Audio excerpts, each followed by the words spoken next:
Okay, hello everyone. I think the streaming started. If you can see us, if you can hear us, please feel free to comment on the section on the right side of the page. I hope you can hear me and see us well.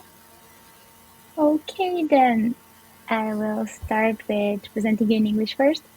So today we have the 35th English Symposium started with the topic of breakfast around the world. And as you can all see, we have 5 tutors today, which is really great. All amazing tutors of our English group here. And so you might see them in a different order. We have first Ray here. She will present about breakfast in Egypt. And then we have CoachXavier, who will talk to us about breakfast in Switzerland. Then we have Isco Sensei, right above me. Sensei would present about breakfast in Bosnia. And then we have Maria, who would have a presentation about breakfast in the USA. And lastly, right here, Ahmed would talk about Pakistan, breakfast in Pakistan. So, as you may all have seen already on the campaign page, we will also choose 5 lucky students from the comments here. So if you comment through the streaming or ask questions, you might win a free lesson ticket with one of these tutors here. So please feel free to ask questions or comment about the presentation. Even English or Japanese, both are fine. So, okay then. Return to Japanese for 1 second. はい。それでは日本語でもこちらで挨拶させていただきます。配信がこちらでスタートしましたので、もし何か見えないとか、聞こえないとか何かあれば、ぜひコメントしてください。はい。それでは今回は、今年の35回目、英語シンポジウムの世界の朝食についてのシンポジウムを開始いたします。今回は、なんと5人の先生の方々に参加させていただいております。で、見ての通り、こちらの5人の方で、朝食について、それぞれの国の朝食について発表していただきます。まずは、レイ先生、こちらエジプトについて、エジプトの朝食についての発表と、コーチザビエルさん、スイスの方の朝食についての発表になります。あとは、イスコ先生の方は、ボスニアについて、ボスニアの方の朝食。そして、マリア先生、マリア FT 先生はアメリカの方になります。あとは、エーメド先生は、パキスタンの朝食についてのご紹介をしていただきます。そして、皆さんご存知の通り、キャンペーンのページにも書いてありますが、もし配信中でコメントとか、質問とか、こちらの発表についてとかでちょっと何かコメントしたいことがあれば、ぜひたくさんコメントを送っていただいて、その中でコメントしてくださった中の方で、5人の方々に、無料のチケットをプレゼントしますので、もちろんこちらの5人の方の先生のレッスンの無料チケットになりますので、もしよかったらぜひたくさんコメントしてみてください。日本語でも英語でもどちらでも大丈夫ですので、ぜひぜひお願いします。はい、それでは配信の方、続けさせていただきます。Alright then. So, without any further ado, I would like to start with the presentations. And as presented in the order below, we will start with Ray Sensei. Ray first. All right. Hi, everyone. I'm Ray. I live in Cairo in Egypt, and I teach English, Egyptian Arabic, and Egyptian culture on Cafetalk, among a few other things. And I'm so happy to talk with you today about what breakfast is like in Egypt and some of our staple breakfast dishes. I'll also share some recipes towards the end, so make sure to download the files if you'd like to try them yourself. They're really simple recipes. Okay, so in Egypt, we love a big, hearty, flavorful meal, and breakfast is no exception. So a traditional Egyptian breakfast is a big meal filled with delicious and nutritious items that are rich in proteins, fibers, and vitamins. And that is to fuel us with energy and also to prevent snacking and overeating later in the day. So things you'd find on a traditional breakfast table would include fool and ta'amiyya. Those are the main dishes, and we'll get into those in a bit. Then we have some side dishes like fried eggplants, a very popular side dish, and my absolute favorite. Then we have potatoes, which can be fried or crisps. Then pickles, Those would include pickled carrots, onions, cucumbers, lemon, olives, and cauliflower. We also eat pickled eggplants. It looks like this plate in the photo. And I don't know if this is a common side dish in other countries too or not, but it is very common in Egypt and not only for breakfast. Another side dish is eggs. Those could be boiled, fried, or made as an omelet with pastrami meat. Eggs with pastrami is like the halal equivalent of eggs and bacon in Egypt. You'd also find cheese, mostly goat cheese or feta cheese. And last but definitely not least, Egyptian bread. So it's a big breakfast. And that royal breakfast would typically be followed by a cup of sweet black tea with mint. This breakfast is so important to the point that in the morning, you would find breakfast food stands on the streets in most towns in Egypt, serving this exact breakfast to passers-by who couldn't have it at home for whatever reason. And although long time ago, this was probably everyone's breakfast every day of the week, as time passed and lifestyles changed and people got busier, people sort of became divided on this breakfast affair. So you find people who still stick to this tradition, and that's the only way they can start their day. But there are others who adapted a more, I want to say, modernized lifestyle. For them, this tradition has become more of a weekend thing. So on a Friday morning, which is the weekend in Egypt, the family would gather around the breakfast table and share this big hearty meal while catching up on the past week's events. As for the rest of the week, they would have smaller meals that are faster to prepare and eat. So it would typically be something like omelette and feta cheese with some veggies, or deli meats and Rumi cheese sandwiches. And for those who don't know Rumi cheese, it is a type of Egyptian cheese, and depending on its age, it can be mild or extremely salty. This cheese actually goes back to ancient Egyptians, who were the first people to make cheese, more than 5,000 years ago. You would also find that foreign food cultures have sort of affected our eating lifestyle in general over the years, especially so for younger generations. You find many people opting for things like cereal or donuts and coffee or McDonald's breakfast. At least up until a year ago, that was the case. I don't think anyone eats at McDonald's now. And of course, you'd also find a lot of people who seem to have ditched the idea of breakfast altogether. So they just grab a coffee and power through the day. But I'm sure this applies to many people in other countries as well. So this is pretty much how breakfast in Egypt has sort of changed a little bit over the past few decades. And I think it somewhat reflects the change in our lifestyle as well. Now, let me tell you about the main dishes. And we'll start with the most iconic Egyptian dish, in my opinion, and my personal favorite. It is currently served in many countries around the world, although probably with different variations and a different name. And that is ta'amiyya. It is also known as falafel, and that is probably the more commonly used term in other countries. So this is a dish that originated in Egypt and kind of made its way all over the world. I hear some people even call it falafel burger or green burger and use it as a vegan replacement to burgers, which is really cool. So the authentic Egyptian ta'amiyya is deep fried patties made from fava beans. And it's mixed with herbs and spices such as cumin, coriander, and garlic. However, in most of the other variations on ta'amiyya, you will probably find that they use chickpeas instead of fava beans. That is probably because when neighboring countries first adapted this recipe, countries like Syria, Palestine, Jordan, they replaced the fava beans with chickpeas, most likely because it was the more abundant bean in their countries. And then when some of them immigrated to Europe and the US over the years, they brought those recipes with them. And that's why most of the falafel served in Middle Eastern restaurants in Western countries are usually made with chickpeas as well. And the reason I'm telling you this is because if you ever tried falafel from a restaurant that is not Egyptian, you did not taste real falafel, okay?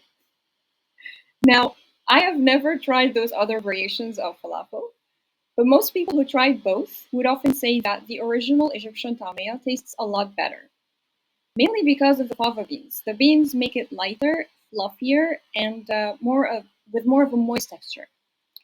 So I know I'm probably biased, but if you ever get a chance to try tamia from an authentic Egyptian restaurant, I'm sure you won't regret it. Okay, now let's move to our second main dish, which is a staple in most Egyptian homes. Whether you're rich or poor, you're old or young, if you're Egyptian, you eat that dish. And that is ful medammis, or stewed beans. So it has been a staple Egyptian breakfast dish for centuries. And it's a very simple dish. So it's made from slowly simmered fava beans. You see, beans are big in Egypt. And it's seasoned with olive oil, lemon juice, garlic, and a blend of spices. Most people prefer to eat this dish spicy, so we also add chili pepper to it. And if you really want to elevate the taste, you might also add a drizzle of tahini, or tahina in Arabic. I don't know if you guys are familiar with tahini or not, but it's basically sesame paste. Now, the last thing we will add to this breakfast table is the one thing we cannot have breakfast without, and that is aish baladi, or Egyptian flatbread. Everything on this breakfast table is paired with aish, or bread.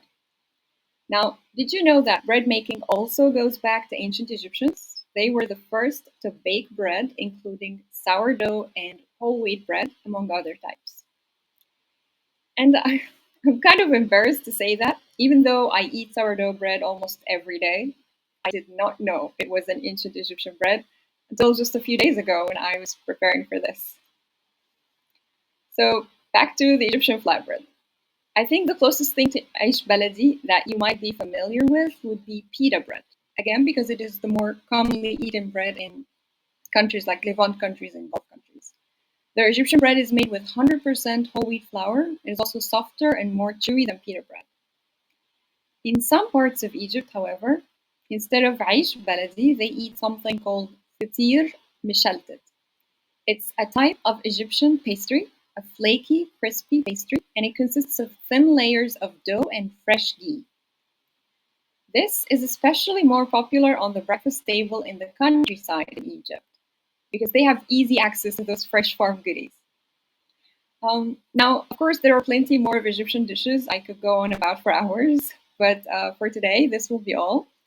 I do have lessons focusing on Egypt, and one of them is Egyptian cuisine. So you can check it out if you want to learn more about our traditional dishes and some interesting stories about how they came to be. Thank you for being here, and I hope you get to try some of those dishes soon. Thank you. Thank you very much, Ray. It was really interesting. Even there are so many facts I had no idea about. We got also a lot of comments about your presentation. I would just like to check a few of them, if that's okay with you. Okay, so here we have a few comments from Akari5, saying that it looks so good and they would like to try the recipes. Someone is asking how much is the average price of breakfast at the stand, those outside stand shops?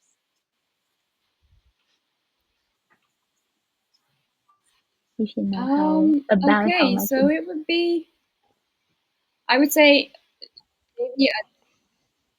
maybe $1 or $2. Oh, okay. It sounds good. Yeah, sounds. Depending on how much you want to. Oh, great. All right. Let me see a few more comments.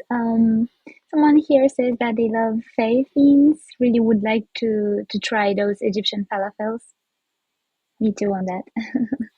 Yeah. Let's see if we have another question. Do you know if there's a question from Hero777? Is white crumbly goat cheese like feta cheese? Any idea? No. So what I do know is the goat cheese has less lactose in it, unlike feta cheese. So I know it's better for digestion. Mhm.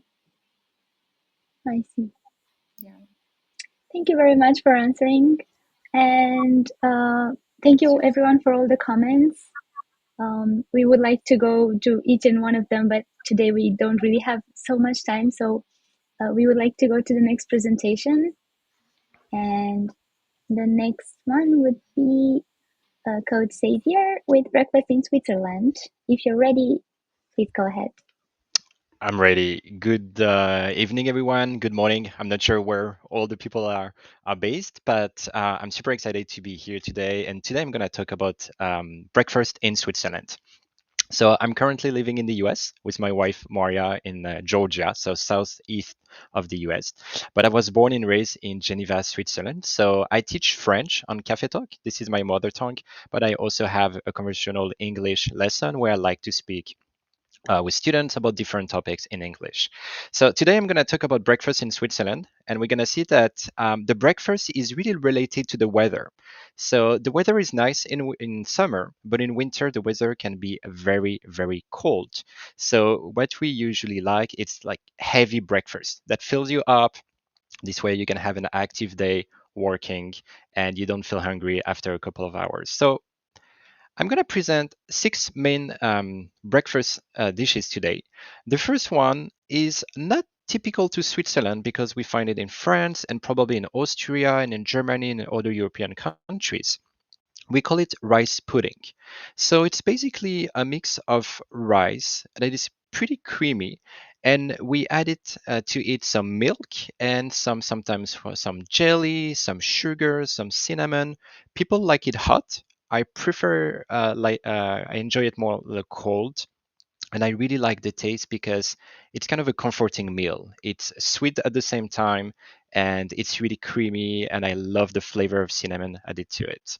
So we usually eat it first during the breakfast, and we combine it with the second dish on the middle on top middle picture here. It's a rhubarb compote.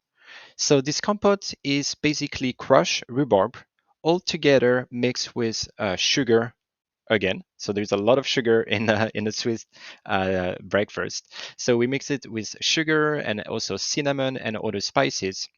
And it's a very delicious breakfast that I personally enjoy. I hated it when I was a kid, but now I enjoy it a lot. And we usually mix this rice pudding and the rhubarb compote all together. People sometimes add vanilla to it. I'm not a big fan personally, but I know some people enjoy it a lot. On the top right, this is a Swiss dish called Volkeher. This is a Swiss German way to say French toast. So, what we do is that we cut small pieces of bread, small slices of bread, and we mix it with cinnamon and sugar and vanilla extract, and we stir it on a pan, and we fry it until it gets this kind of like golden colors and really like enjoyable smell.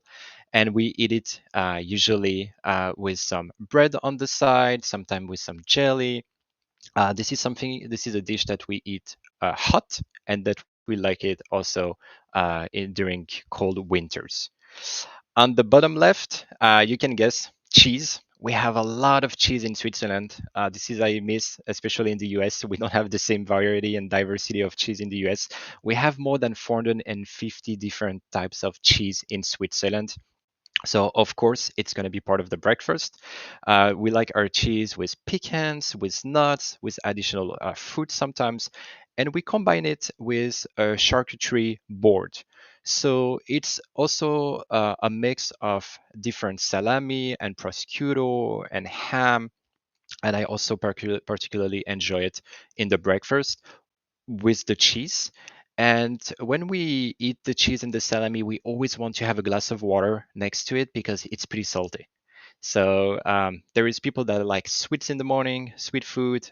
People that like salted food. I personally enjoy sweet food more. The last dish on the bottom right is my favorite. It's what we call bichère muesli. I'm not going to go into the detail now because I'm going to present this dish more in details right after. But this is something that I really, really enjoy. You actually can do it if you're based in Japan or Southeast Asia. You can do it also at home because we can find the ingredients in Japan easily. For instance, some of my students tried it before and they really enjoyed it. All right, so I'm gonna present now the drinks. So we have two typical Swiss drinks. The first one is the chocolate milk. So in Switzerland, we have chocolate milk that you can find elsewhere in other countries, but we have two major brands that are kind of like at war between each other. They are like this kind of like a conflict between the people who love Ovomaltine and the people who love the Suchard Express. So when we are kids, we are either born in a family that drinks Ovomaltine for breakfast or Suchard Express. So this is a chocolate milk, so it's pretty basic. It's cocoa powder mixed with milk, and what we sometimes add is also sugar. There is already sugar integrated in the original recipe, but people like to add sugar. People drink it hot or drink it cold. I personally like to drink it cold in the morning as well. But when it's winter and it's very cold outside and snowing, we love also to having like a hot chocolate milk. The next drink, and maybe this is something new for you, this is a typical Swiss drink. This is a Swiss drink that we call Rivella. So Rivella, I try to find a good description because the taste is so particular that I have to actually Google how people will describe this drink. It's a drink made of milk bioproduct. So it kind of like tastes like milk, but it's a carbohydrated soda. So it's a sparkling soda and it has a kind of like lemony taste to it. So this is something that we drink for breakfast, especially with sweet food, but we also eat it throughout the day. And you can find it in Switzerland and recognize it because its packaging is really kind of like these Swiss landscapes of mountains and snow. And this is a pretty refreshing drinks for breakfast, but also during the day. And there are different flavors, so that's why we can see different packagings with different colors. So it's basically a soda made of milk. If I had to give a simple description. This is pretty affordable. This is probably like $1.50 for like a standard size bottle, and we find it everywhere in Switzerland. As soon as I pass the French border and I cross the border, we cannot find it anymore, unfortunately. So sometimes I try to pack my bottle with me when I go to different countries. One more thing, it's typically part of the Swiss heritage. So if we think about a Swiss drink in Switzerland, people will think Rivella. That's why also we like to consume it during the breakfast. The next slide is about when do we have breakfast and with whom do we share this breakfast. So there is, I think, like at least two scenarios. Is that Swiss people, they like to wake up early and they like to go to work, so sometimes they don't actually have much time to have a heavy breakfast than the one I described earlier. So they will eat something at work. But usually during the weekends, kids and adults alike will eat the same breakfast and share it all together. If we have an opportunity to have the breakfast outside, we take this opportunity because we also like nature and enjoy being in nature. So there is no much difference between kids and parents sharing this big breakfast. Of course, we also eat cornflakes and other cereals for breakfast because it's faster, it's more convenient. Sometimes it's also cheaper, but we like and we enjoy sharing breakfast within the family. Sometimes we invite friends over, especially when we spend a lot of time cooking. We want more people to enjoy it as well. This is my favorite breakfast, so I'm just going to come back on that. So it's called Bircher Muesli.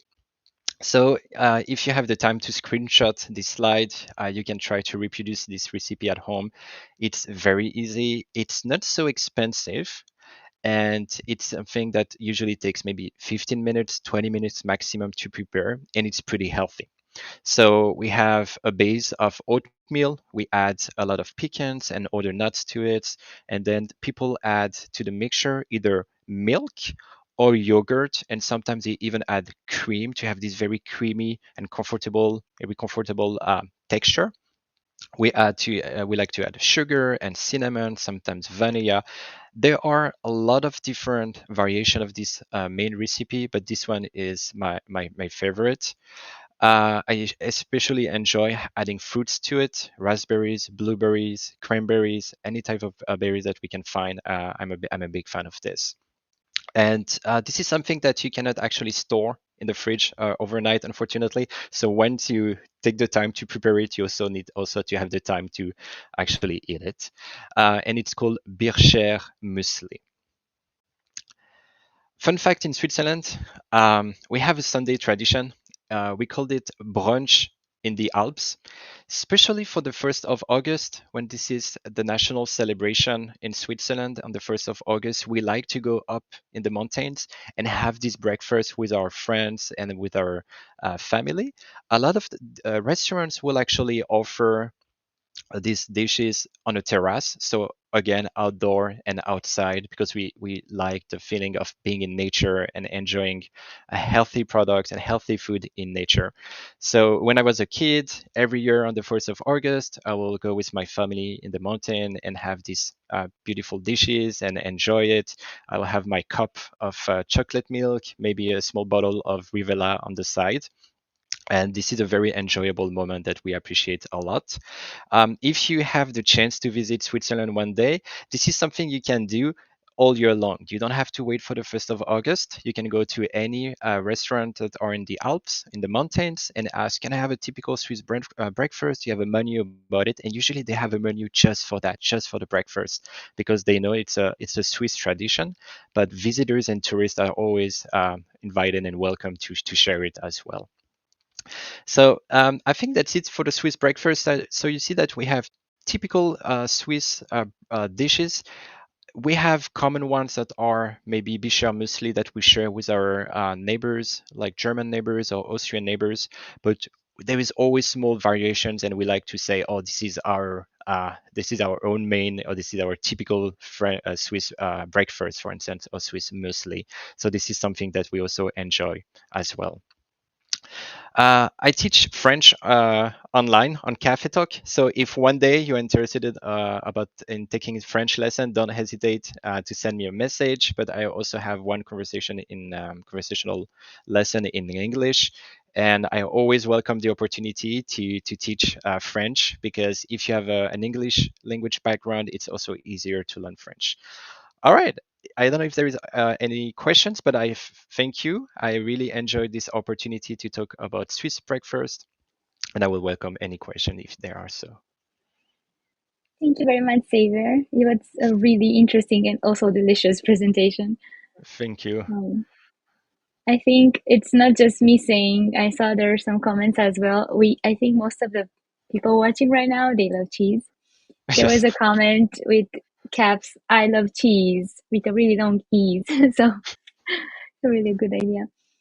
So I think we have a few questions here. First, one is related to the drinks.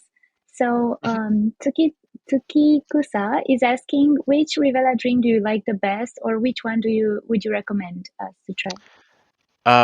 I like the standard one. So usually we have 3 colors. So we have blue, red, and green. Blue is usually the standard one, and this is the original kind of like lemony taste mixed to the milk taste, and this is my favorite. Yeah, it really sounds good. Thank you very much. Thank you. Right. Yeah, people here are also saying that they would like to try the muesli recipe.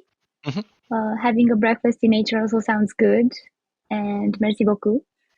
Avec Thank you plaisir. for the comment. Avec plaisir. Thank you. Let's see. Oh yes, about the recipe you shared with us, just to add on that, we have the documents, we have the presentation added on the streaming page. So if you guys want to download it, you can check it before on the comment section, on the above section, of the supplementary text. So you can get the recipe Xavier just shared with us. Perfect. Okay then. I'm so sorry we don't have time to go through all the comments. So if you want to talk more about the Swiss breakfast, please feel free to book a lesson or talk more with Xavier in person. And right now we're going to move to our next presentation. Thank you very much, Xavier, again. All right.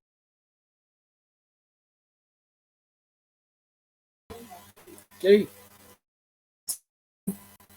Thank you so much. First, I would like to thank everyone from our leaders, our Cafetalk talks. We had pleasure to listen to. Thank you, Egypt and Switzerland, and of course to our wonderful audience here. I hope you are having a lovely merhaba to Boston. So this hasn't been a long. My name is Ismir Muse. You can find me. My nickname is Isco Sensei. I'm teaching languages online. I'm very blessed. It has always been thanks to Cafetalk. I have discovered that when you check out my profile, you will see some religious topics or lessons, traveling, language, Bosnian language, English as well, as I have mentioned, and my most, which are Pokemon board games, especially for learners. But please don't expect that our food always looks like serving for a Bosnian royal family. In real life, only just holidays and also traditional. Bosnia is a very mixed country, Muslims being the majority. So on the right side, you can see we are very religious, so we do everything here by men. That's why I decided to start the presentation with this theme when we eat our pleasure traveling to Turkey food or some East country. I'm sure you've seen something similar because Bosnia has been a part of the Turkish Empire, Turkish Ottoman Empire, for more than 400 years. So our culture, tradition, and our cuisine has definitely.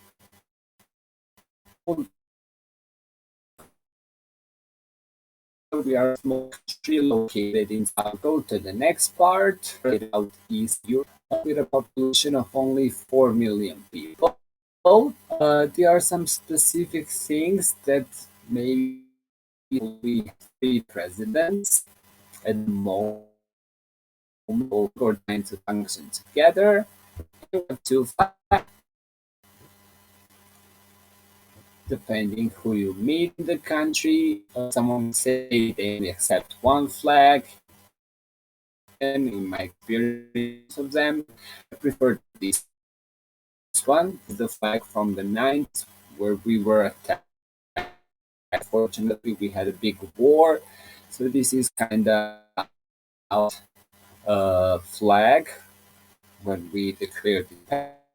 And the next flag has more European values. Let's say we are trying to be union family, and the flag has a similar color. Then, for something that is kind of popular, if not worldwide, then definitely throughout Europe, are our number one foods. It's cevapi. Kind of looks so much that a local band below and has a song in which they are trying to convince the government to put the cevapi on one of our Anyways, this is so typical for Bosnia and Herzegovina, of course. Yeah, also they're just grilled halal pieces, prepared in a pan. This bun is also connected, let's say, to our Islam because we only prepare this bun with Ramadan. But in the city center, you can get chapapi. These are called cevapcinitas. Um, Onion, of course, or red typical side dish with the chapapi, plus kaimak, which is a Bosnian typical later at the end of the presentation, and the pen you can have a glass of milk or a glass of yogurt with this. What's so special about chapapi is that we use it occasionally. For example, 2 days ago, single location. His 72nd birthday, and of course, he brought some chapapi for our backyard for everyone. Then we will proceed to another dish, which are Boston pies. I know that all over the world, but maybe do eat leftovers. I'm not kidding, for breakfast. So it's very typical if you are staying with a Bosnian family that they will serve, I don't know, rice and chicken from the previous night, but especially the pies. As you can see here, breakfast in Bosnia, doručak, pies, and more pies. We have a lot of them. They are very difficult in the traditional style, which you can see on the photo.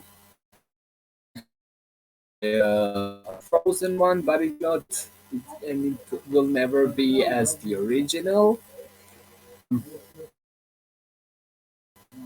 don't even know how many types of pies we have: meat pie, spinach pie, which are my favorite, cheese, pumpkin.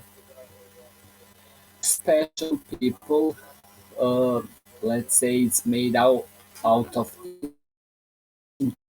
test. If you would like to try, why not? Of course, which are not that common in Bosnia, but apple pie can be a sweet and salt pie as well. In some places, even cherry pies. And this is how they usually look when they are prepared at home or in pie shops. We have pie shops all around the city, or bigger pies, so it's definitely a part of Boston.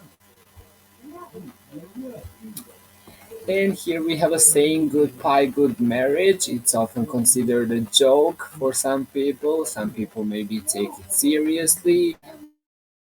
But out there's often a question, do you know how to prepare a pie this way?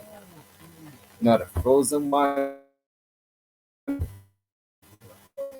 With pies, we often put some cream on it or some kaimak, which is like a you will eat later. Milk, even some natural juice.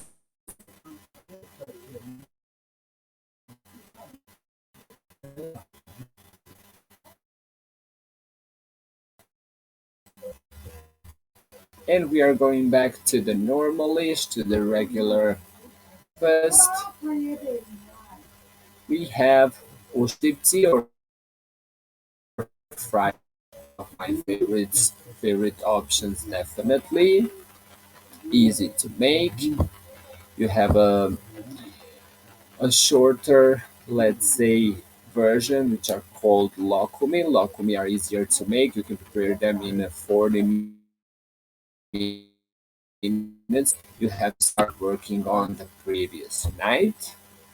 Of course, some meat, as you have seen already. We are a nation of meat eaters. On the left photo, we have dry meat. On the right photo, we have Bosnian salami, Bosnian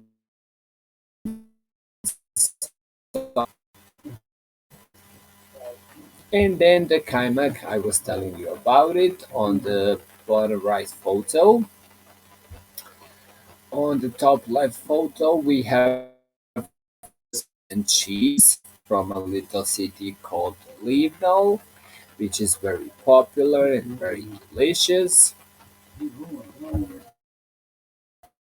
The title Back to Normalish looks like a breakfast, let's say, from different parts of the world. Some bread, meat, cheese.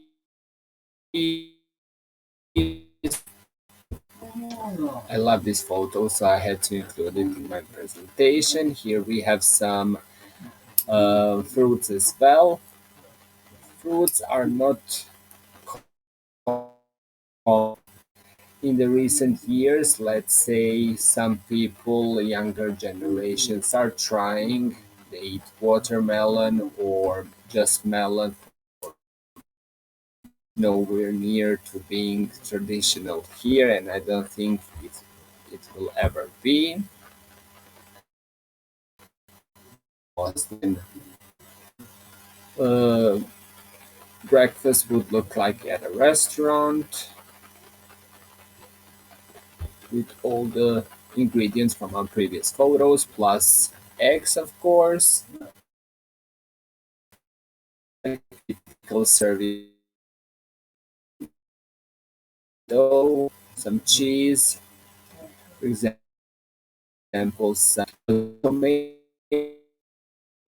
Maybe in the comments you will know about your and that's it.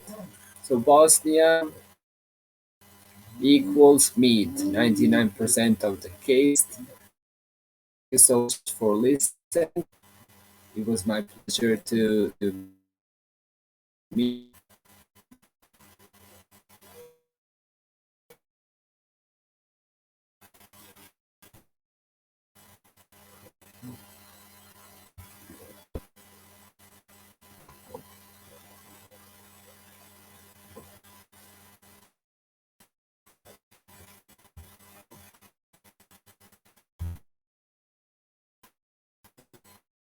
Lena, yes, I don't think I can hear you.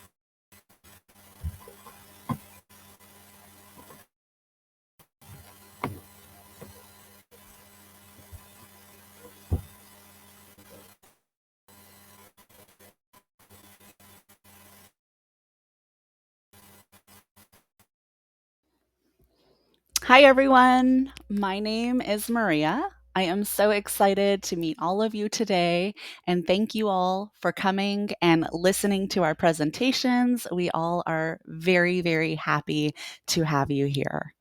So, I am from the United States, and we are going to talk about breakfast from the USA. Let's go. Now, Americans typically have heavier, big quantity foods.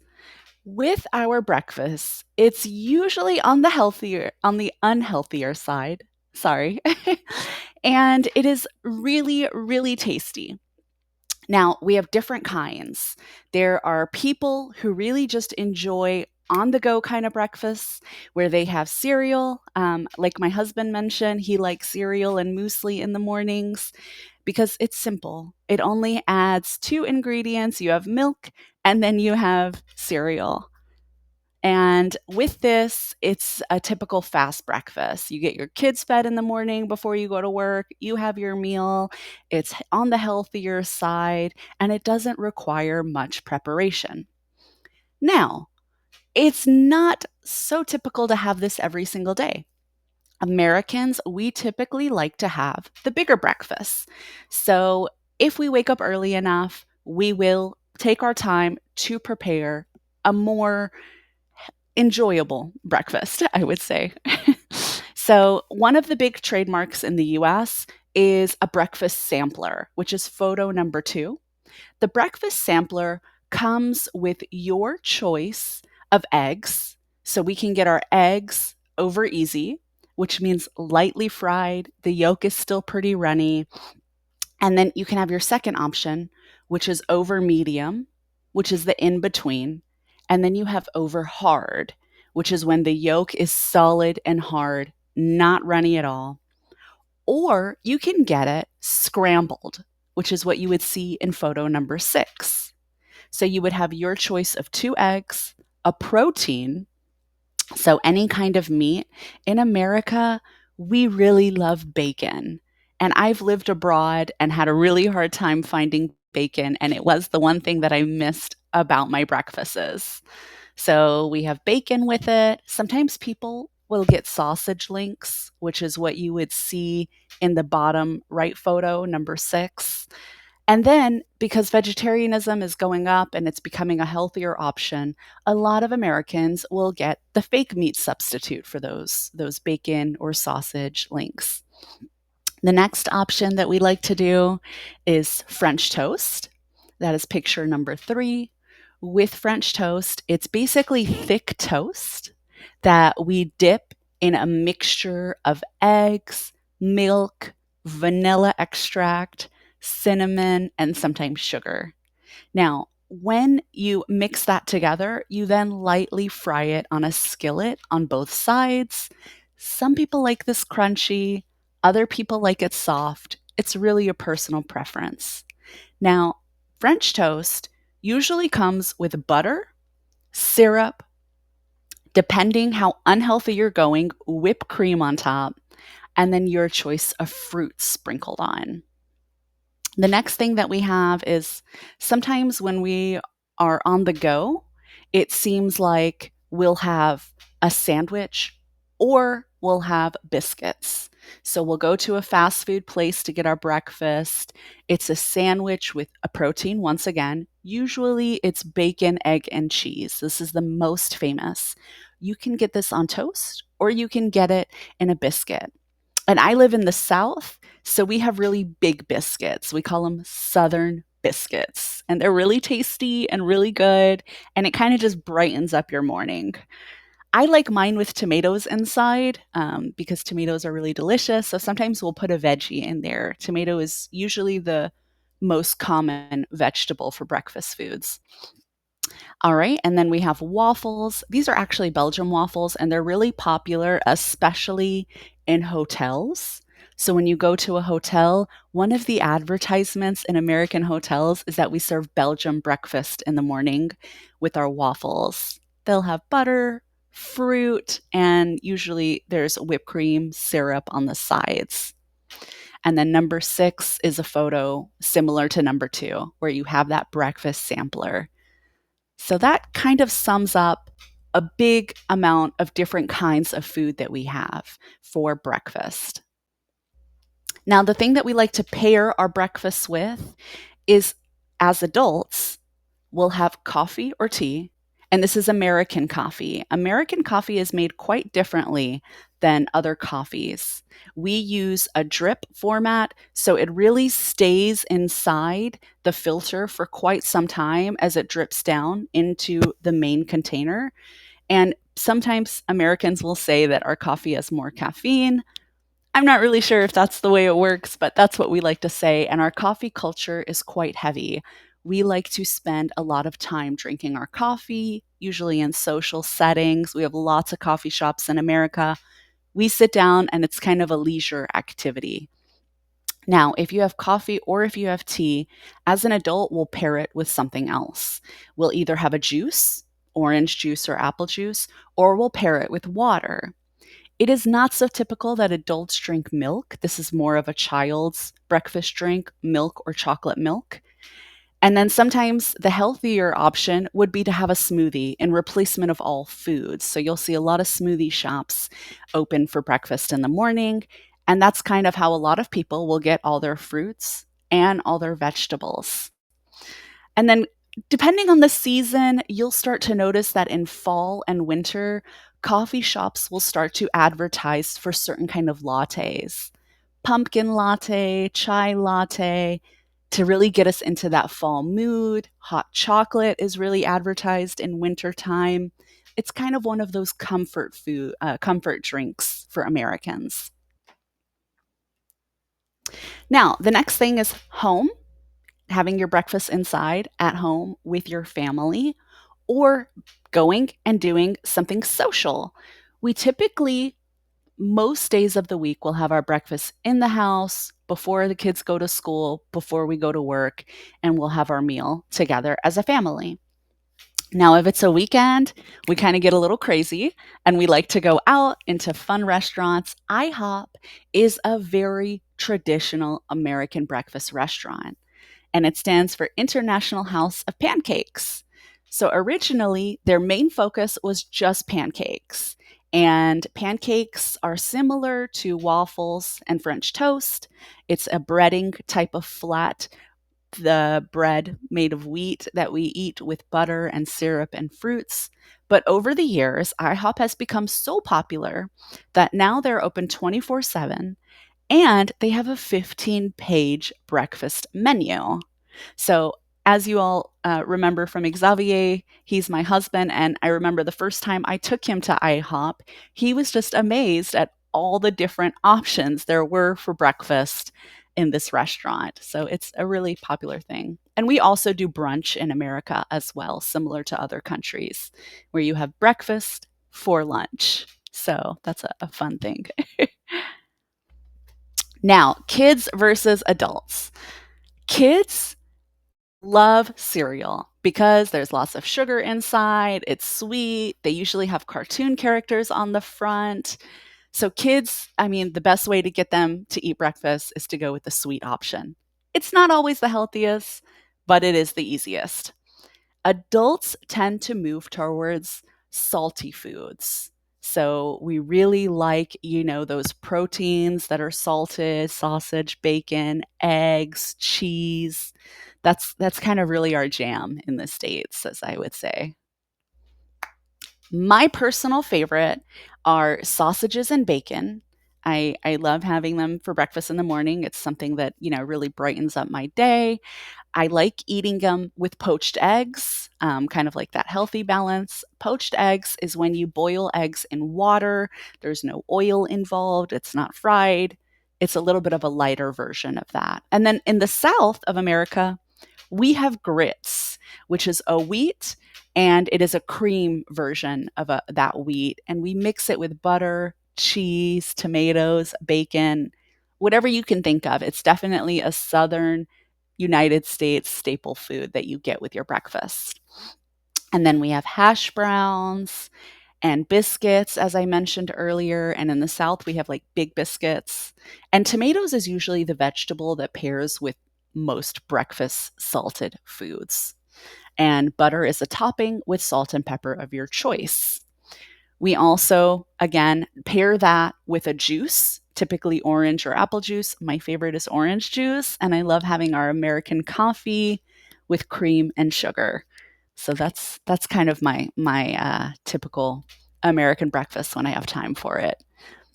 Now, a fun fact that we have in the States is that it's pretty interesting to say, oh, let's have breakfast for dinner.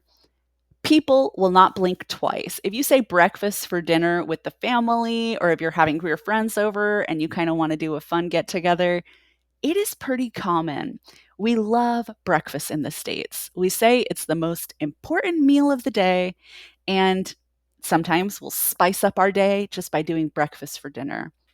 It typically doesn't take long to make, so people really like doing that. All right, well, this is my presentation for today. I hope you all enjoyed learning about American culture. You can always book lessons with me where we handle conversations in English, talking about whatever you like. I also run environmental conversations where we talk about plastic pollution and how to make the earth a greener place. Be sure to book me. And if you have any questions, please let me know in the comment section. Thank you so much for the time. Thank you very much, Maria, for your presentation. And before that, Isco as well. I'm so sorry for the sound issue before. Yeah, we have a lot of comments here again. Let's see if we have some questions for your presentation first. Okay. Yeah, someone here was asking about how big is a big South biscuit? How big is the Southern The biscuit? Southern biscuit, yes. Yeah, so it's pretty fluffy. If I had to give you a dimension with my hands, it's about that big. Now, when you add the fillings inside, it gets pretty big. Big. It's usually wrapped in foil to kind of contain it, and then you eat it that way. Otherwise, it's going to fall apart. It is quite a lot of, yeah. In America, we like big portions. Yes, I would say it's a big difference from the Japanese like food portions in US. Yes, absolutely. Thank you very much. Here's one interesting question from Autofam. They're asking, what two things can you never eat for breakfast? Somehow as a riddle. Let's Do you have think. something like that? Yes. So me and Xavier spent some time in Asia, and they would have rice for breakfast pretty often. Yes, And that's right. we in America, we would never have rice for breakfast. It was just something so foreign to me. I don't think I ever got used to it. And I love rice, but it's just that kind of idea. What else? Let's think. Rice, we have breads. Yeah. Sometimes we have sweets, but I know that when I lived in Italy, they would have scones full of sweets inside and cakes and yes. pastries. And to me, that was just dessert. I could not get on board with having cake and little pastries for breakfast. So that's another thing that Americans probably wouldn't do. Oh, that's an interesting answer. Yes, indeed. I hope this answers your question here, Autofam. Yes, so yeah, there are other comments saying they liked your presentation very much. It was a good presentation.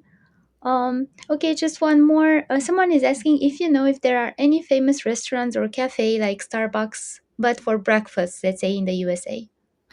Yes. So we have the fast food options, and the popular ones are McDonald's and Burger King, where people just go in and out, and they serve a lot of these things.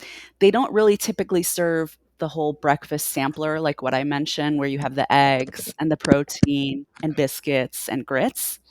Yes. They will have more of the biscuit style breakfast with a hash brown, or you can get, chicken fried.